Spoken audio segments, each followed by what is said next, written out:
My name's Sarah. If you're listening to this, maybe you're searching for a story that feels a little too familiar. One about betrayal, pain, and rediscovering yourself after everything crumbles. So pull up a chair, make yourself a cup of tea, hear that gentle clink of the spoon against ceramic, that sound of normalcy. That was my life for decades. I want to share my story with you, not just because it's worth telling, but because it might remind you that even after your world ends, a new version of you can begin. November 2022. For 26 years, Mark and I were what people called the perfect couple. Neighbors envied our stability, friends came to us for marriage advice, and even at school, my students would sometimes comment, "Mrs. Harris, you always have that glow." On the surface, it was true. 3 kids, Evan, Melissa, and Ryan, grown and independent. We'd built a home on Maple Drive with a porch swing where I'd spend summer evenings, the wooden slats warm against my legs, listening to crickets and watching fireflies emerge as dusk fell. Our kitchen always smelled of cinnamon or basil, with morning sunlight streaming through east-facing windows, illuminating breakfast plates and coffee steam. But truth isn't just what others see, it's the tiny disappointments that lodge like splinters under your skin. It's the words caught in your throat. It's the glances across rooms that become less frequent until you forget to look at all. It's the silent dinners where the television drowns the gap that laughter once filled. The photos on our mantle, Evan's graduation, Melissa's wedding, Ryan's first apartment. They told a story of milestones, but not the quiet moments between. Not the growing distance. I still remember how Mark used to trace circles on my palm under restaurant tables, how he'd leave Post-it notes in my lunch bag. Simple things that vanished so gradually, I couldn't pinpoint when they stopped. Maybe that's why I missed the warning signs, the daily routines, the morning rush for coffee, mine with cream, his black, the quick goodbye kisses that became pecks on cheeks, then forehead brushes. They had dulled my instincts like a knife used too often without sharpening. But looking back, the signs were there, subtle at first, like a sour note in a melody you've known by heart.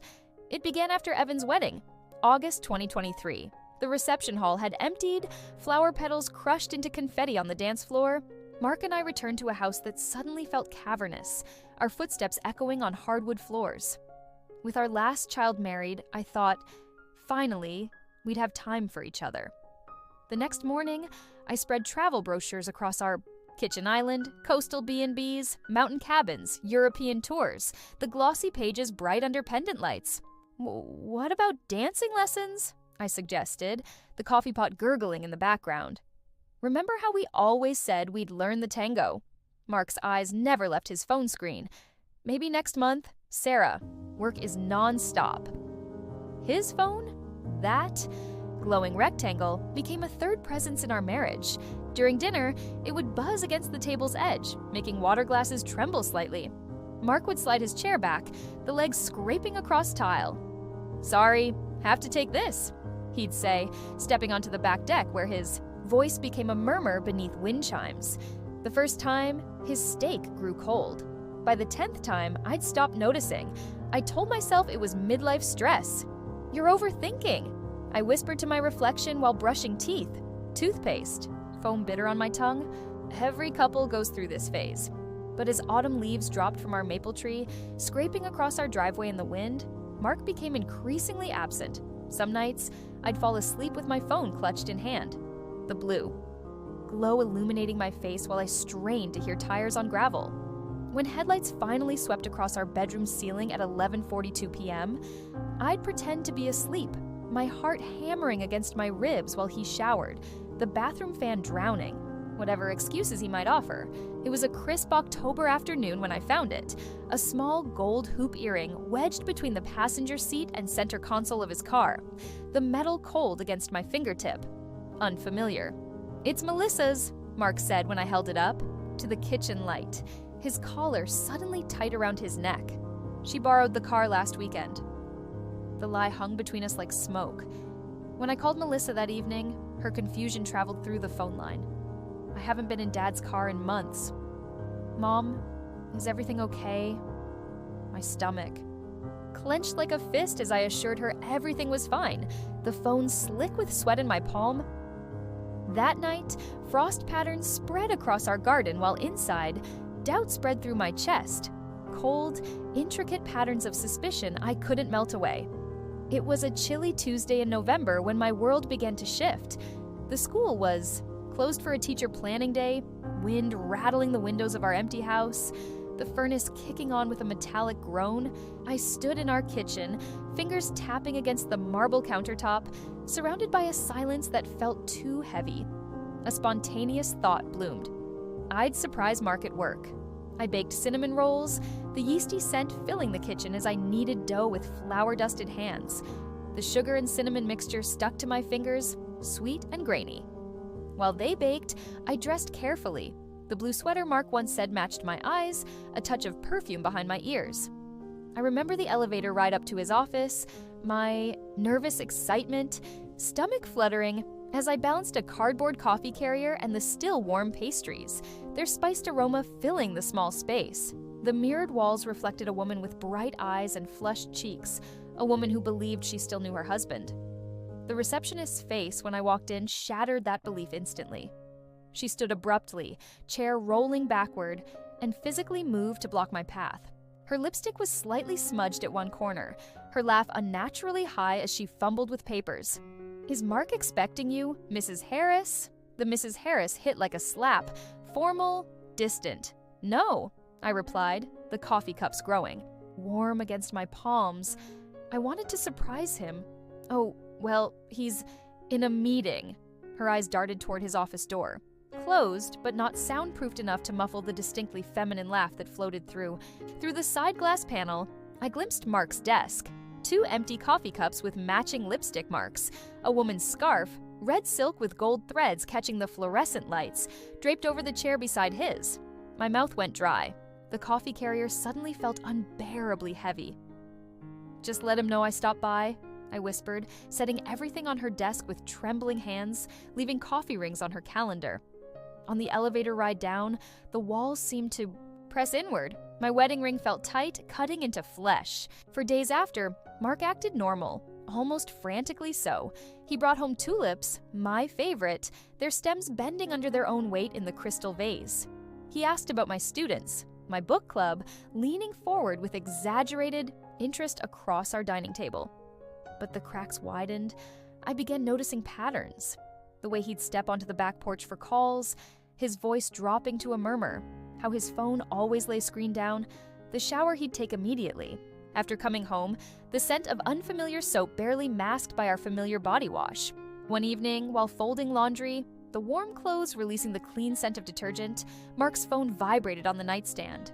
The screen illuminated with a text. "Tracy. Miss you already? Same time tomorrow?" The room tilted. My fingers clutched a half-folded shirt, wrinkling the cotton. Mark entered, whistling, the sound cutting off when he saw my face. Before he could snatch the phone, I held it up, the message still glowing. "Who's Tracy?" His face shifted, panic flashing across his features before settling into careful blankness, like watching ice freeze over moving water. "Work stuff, Sarah. She's in accounting, probably asking about expense reports." The lie tasted bitter in the air between us. That weekend, while Mark was at a business conference, I searched our closet. Behind his winter coats, I found a hotel receipt, 2 nights at the Parkway Suites during a weekend he'd claimed to be visiting his brother. The paper was smooth between my fingertips, the printed names stark black against white. Mark, Harris, and Tracy Dawson. My legs gave out. I sank to the closet floor, surrounded by shoes and fallen hangers, gasping as though underwater. Tears came hot and fast, soaking the receipt until the ink blurred. I called my sister, Debbie. In that night, my voice breaking. "I found proof," I told her, shivering despite the blanket wrapped around my shoulders. "A woman named Tracy." Her response was immediate, solid as a harbor wall during a storm. "You don't deserve this, Sarah. Don't let him gaslight you. If you need concrete proof, I'll help you get it. But you decide how this ends, not him." January 2024. Winter gripped our neighborhood, snow piling against windows, silencing the world outside. Inside, ice formed between Mark and me, polite conversations over morning coffee, mechanical goodnights without touching. eating, started documenting everything. Times, receipts, messages, in a journal hidden beneath my sweaters. The pen scratched across pages as I recorded each inconsistency, each lie, the sounds sometimes accompanied by my stifled sobs. I drove to the Parkway Suites during his next business trip, sitting in my car with heater blasting, hands numb despite gloves. His car wasn't there, but I discovered through careful questioning at the front desk that Mr. and Mrs. Harris were now regular guests at a different hotel across town. Mrs. Harris. The words felt like acid on my tongue. At home, I found strange new cufflinks in his drawer, silver foxes, not his usual conservative style, and a bottle of cologne I hadn't purchased. In the bathroom trash, a receipt for dinner at Giovanni's, our anniversary restaurant. Dated on a Tuesday, I'd worked late. The tension crystallized around us, but I carried on, chopping vegetables for dinner, the knife hitting the cutting, bored with rhythmic precision, folding his laundry into neat squares, putting on lipstick before school despite sleepless nights. But there were moments I'd break, locking myself in our bathroom, sitting on the cold tile floor, steam from the shower concealing my tears. I'd stare at my reflection, water droplets sliding down the mirror like the tears on my cheeks, wondering when I'd become a stranger to myself. That Thanksgiving, our house filled with family, the scent of roasting turkey mingling with pine, candles, laughter echoing through rooms that usually held only silence. All three children home, Mark's parents, Debbie, a tableau of normalcy that felt like performance art, but as I passed rolls around the table, their warmth seeping. Through the cloth napkin, I noticed Mark constantly checking his phone beneath the table, his thumb scrolling through messages. 4 times during dinner, he excused himself for work calls, the back door clicking shut behind him. In the kitchen, as I sliced pumpkin pie, the knife sticky with filling, Melissa caught me wiping tears with my apron. Mom, her hand on my arm was warm, steady. You know you can talk to me about anything, right? I almost broke. The confession bubbled up my throat, urgent as bile, but I swallowed it back, pasting on a smile that felt like a grimace. Everything's fine, sweetie. Just tired. That night, after everyone had gone, dirty dishes soaking in soapy water, leftover turkey wrapped in foil, the house settling with creaks and sighs, I confronted Mark in our kitchen. The refrigerator hummed in the background, the only witness to our unraveling. I showed him the hotel receipt, now worn at the edges from handling, the text from Tracy, the earring, which I'd kept in my jewelry box like evidence at a crime scene. He didn't deny it. He simply sat down at our kitchen table, the same table where we'd helped children with homework, planned vacations, celebrated birthdays, and put his head in his hands. I messed up, Sarah. I'm sorry. Sorry. The word hung empty in the air between us, evaporating like steam from the dishwasher. How long? My voice sounded unfamiliar, hard, brittle. 8 months. He hesitated. It meant nothing, Sarah. I was just lost, I guess. Lost? The word landed like a slap. My world was shattering into fragments sharp enough to draw blood, and he was lost? I walked out of the room, each step deliberate on the hardwood. Floors that had supported our family for decades, hiding the hurricane raging inside me. That night, I slept in the guest room, the unfamiliar mattress cradling my exhausted body as silent tears soaked an unfamiliar pillow. Outside, winter winds howled, a perfect echo of my inner storm. February 2024. The days after confrontation.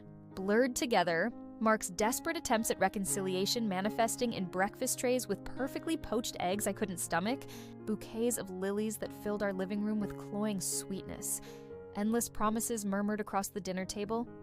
I'll end it. I swear, Sarah, it was a mistake.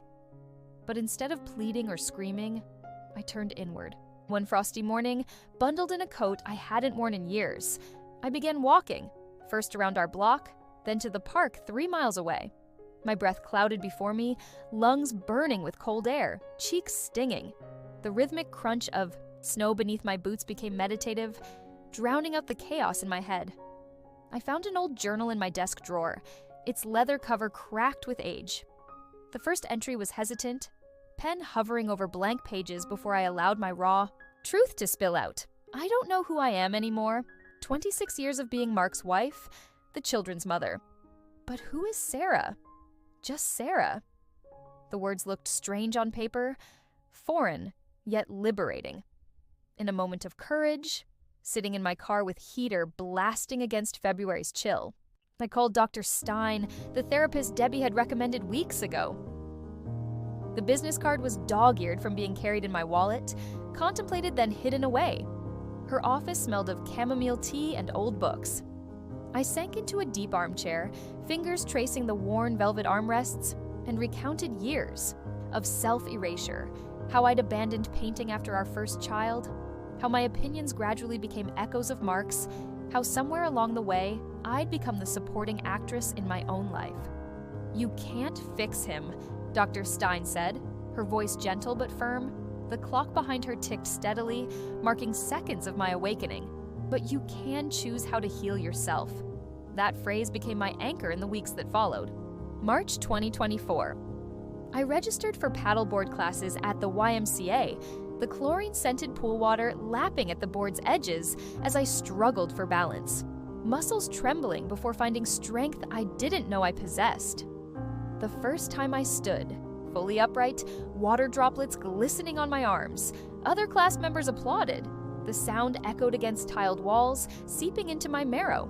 On Thursdays, I joined a book club at the local library, the subtle scent of aging paper surrounding us as we dissected novels I'd once been too busy to read.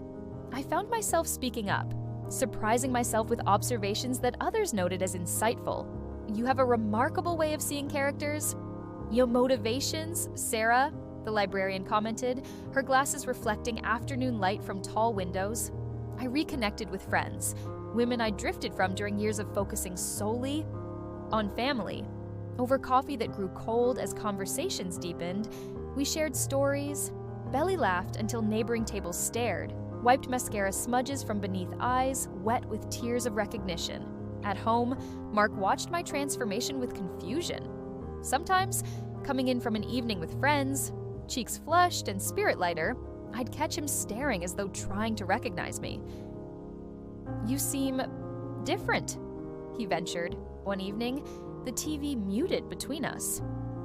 "I am different," I replied simply, the words settling between us like new furniture in a familiar room. April 2024.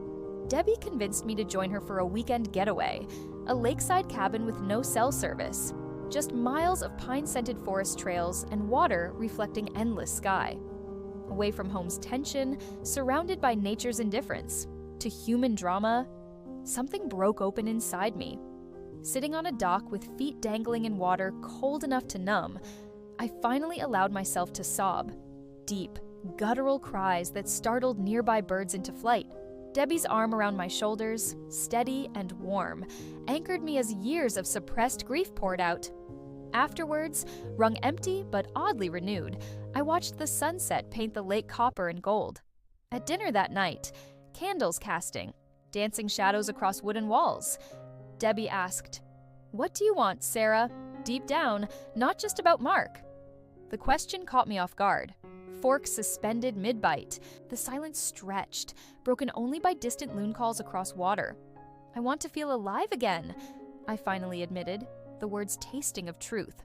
"I want to do things for me, not because I'm a wife or mother, but because I exist." Debbie smiled, firelight reflecting in her eyes. "Then start now." May 2024.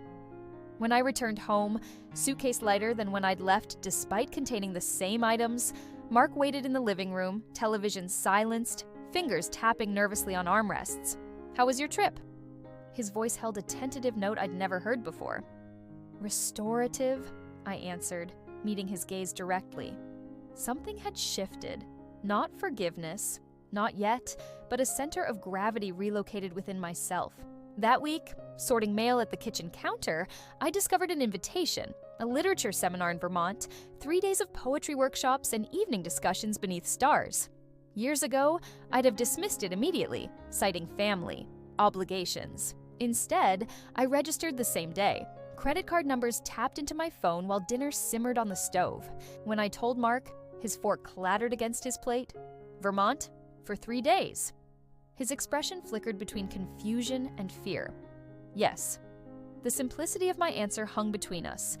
Over the following days, he asked variations of the same question. Are you coming back? I answered honestly each time. I'm not sure. Mark, I'm finding out who I am. The morning I left for Vermont, dew still glistening on our lawn, he helped load my suitcase into the car. His, movements careful, like someone handling fragile glass. I'll miss you, he said, voice catching. I know. I didn't make promises. Vermont was revelation. Campus buildings wrapped in morning mist. Afternoon discussions where my voice grew stronger with each contribution. Evenings spent on blankets while professors read poetry aloud. Words hanging in twilight air like fireflies. In dormitory laundry rooms smelling of detergent and dryer sheets, I bonded with other women, some young students, others my age with their own scars. Over plastic cups of boxed wine, we traded stories of betrayals, losses, and second chances. Marion, silver-haired with laugh lines framing keen eyes, told me while folding warm towels, life isn't about accepting the breadcrumbs you're offered, it's about demanding the whole damn cake. That line hummed in my mind during the drive. Home, competing with radio songs and highway sounds. June 2024. At home, I began implementing changes. Not in anger, but with quiet determination.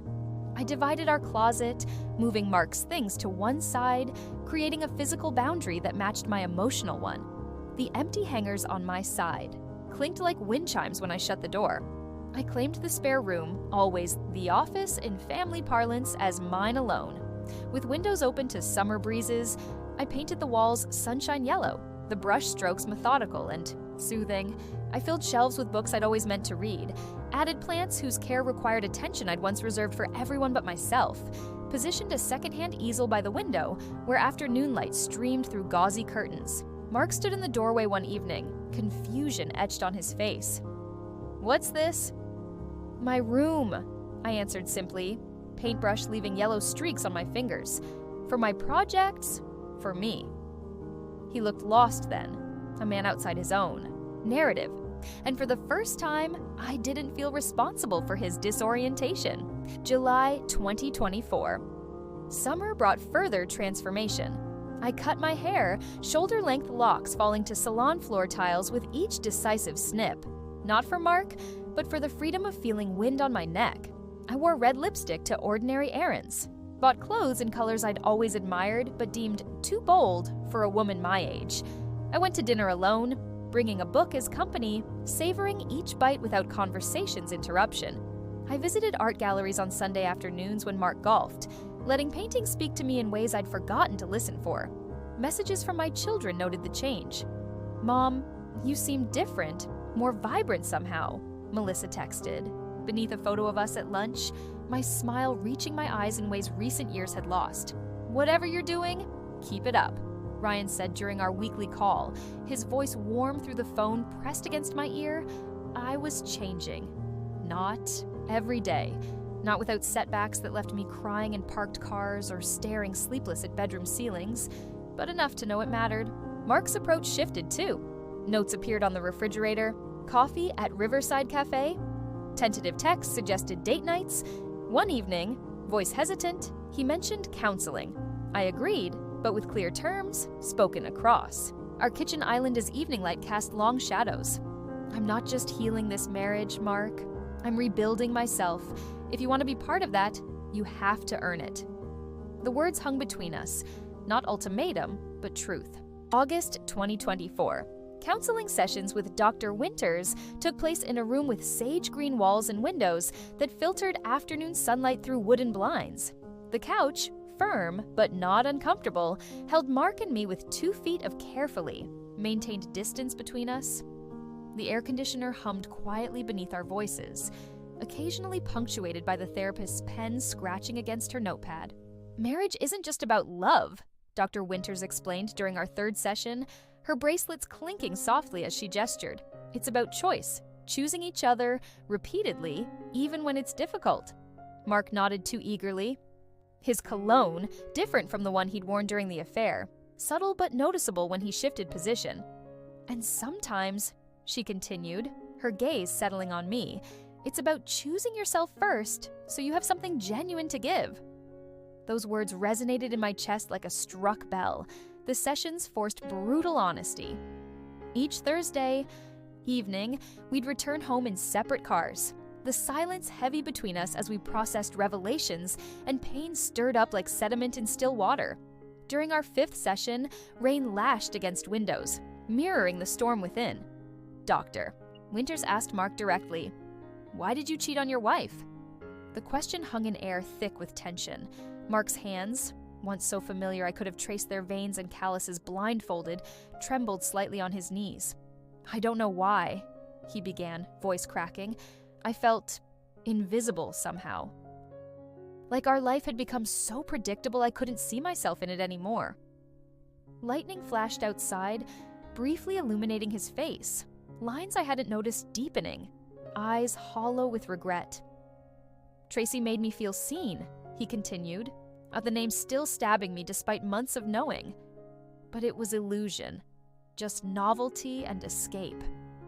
He turned toward me then, tears tracking down his cheeks, dropping onto his shirt collar. "I don't expect your forgiveness, Sarah. I was selfish and cruel, but I love you, the person you've always been and the woman you're becoming now. I want to try." I watched him through vision blurred by my own tears, feeling neither triumph nor vindication, just the aching recognition of human frailty, including my own. Back home, rain still drumming against our roof, I finally articulated boundaries that had been forming inside me like pearls around irritants. "I can't erase what happened, Mark," I said, teacup warm between my palms as we sat at our kitchen table. "And I don't know if I'll ever trust you completely again." The steam rose between us, fragrant and ephemeral. "But I'm willing to see who we can become, new versions of ourselves together, if you want the same." September 2024. We moved forward cautiously, like people traversing thin ice. Some days brought laughter that surprised us both. Mark's reaction when I suggested rock climbing lessons, my collapse into giggles when he burned dinner so badly smoke detectors screamed through our house. Windows thrown open to clear acrid smoke. Other days brought setbacks, finding an old text from Tracy I hadn't seen before. The knife twist of jealousy when an attractive colleague called him after hours about a project. Through it all, I maintained my independence. Twice weekly watercolor classes filled my evenings, brushes swirling pigment across paper, creating landscapes that became increasingly confident with each attempt. Saturday mornings found me at farmers' markets, filling canvas bags with vegetables whose names I'd never tried pronouncing, experimenting with recipes that were mine alone. Mark watched this evolution with a mixture of admiration and uncertainty, like someone witnessing a butterfly emerge who wasn't entirely sure if it would stay or fly away. "You're blooming," he observed one evening as I prepared for a book club presentation. Note cards spread across the dining table, reading glasses perched on my nose. "I am," I agreed, the simple acknowledgement requiring no elaboration. Our anniversary approached, 27 years, a milestone that months earlier I doubted we'd reach. Neither of us mentioned it until 3 days before, when Mark asked tentatively over breakfast, coffee steam forming a barrier between us. "Would you like to do something for Saturday? I understand if you don't."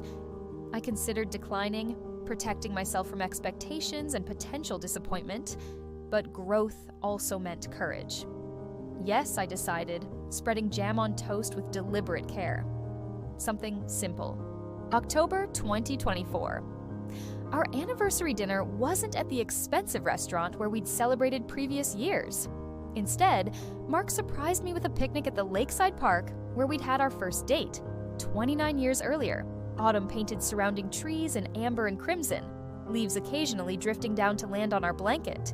The wicker basket revealed foods I hadn't expected him to remember.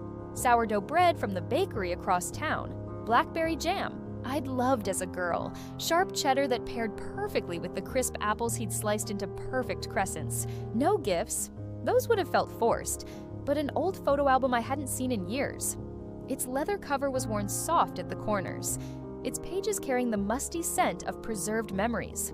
Together, we turned pages chronicling our younger selves, my curly hair longer then, his shoulders broader. both of us looking at each other with undisguised adoration.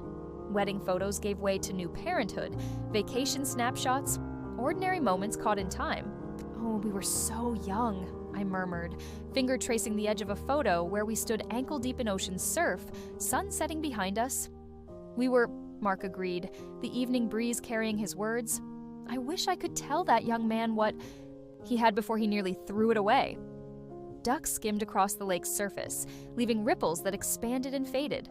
Like consequences, I thought, like healing. As twilight descended, the air cooling against our skin, I finally told him what I'd been formulating for weeks. I will never be that woman again. Mark, I said, my voice steady as the ground beneath us. The one who erases herself for you, for the kids, for anyone.